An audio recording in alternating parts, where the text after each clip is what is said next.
It's 9:45 on the morning of May 8th, and an Oakland County Sheriff's deputy says he sees something suspicious. A black Nissan Versa is circling in a Pontiac neighborhood.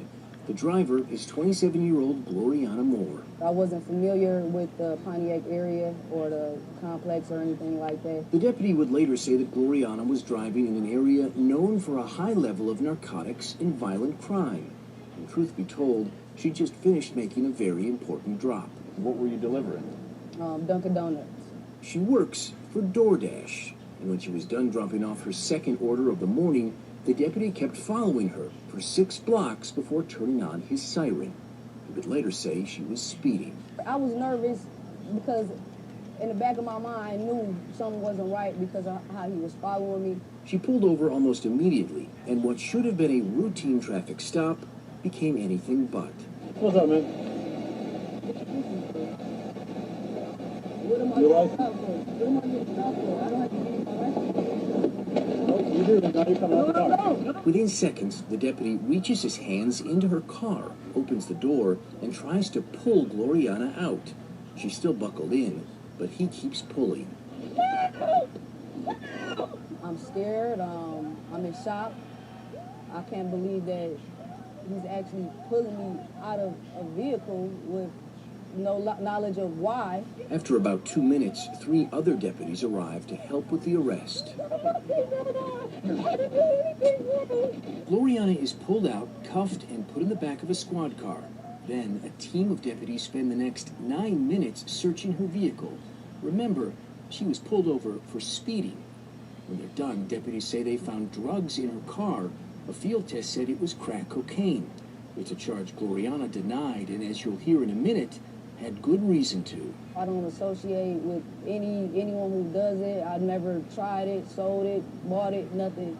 So yes, that was a surprise to me. I have a problem with how it all started. That's the problematic part of it. Herb Tanner was a prosecutor for more than 20 years, and today he's a consultant for police departments and prosecutors across the state.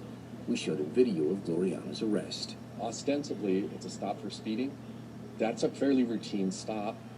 Many of us have been stopped for speeding, and we don't get hauled out of the car just because we ask, "Officer, why did you stop me?" According to the sheriff's office, the deputy pulled her out of the car for his own safety because Gloriana, quote, immediately recoiled from the officer and reached her hands into the center console. But on video, Gloriana is only seen recoiling after the deputy reaches into her vehicle, and the only thing in her hands is her cell phone, which she used to record the arrest. I have my seatbelt on. Look how he has me. Ryan Hill is Gloriana's attorney. It's complete fabrication. It's the way it's written, and I've seen it 1,000 times. It's a justification for an illegal stop and illegal arrest. Under Sheriff Mike McCabe declined an on-camera interview for this story, but stood by his deputy's conduct.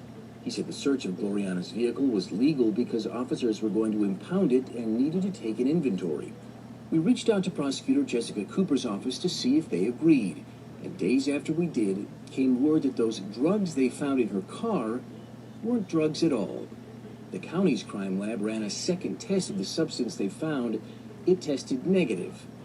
The drug charge is now being dismissed, 3 months after Gloriana was arrested. They feel like they're scared, but we're scared as well when officers walk up to the car, especially when you know you're not doing anything wrong and you're falsely accused of doing something that you're not doing.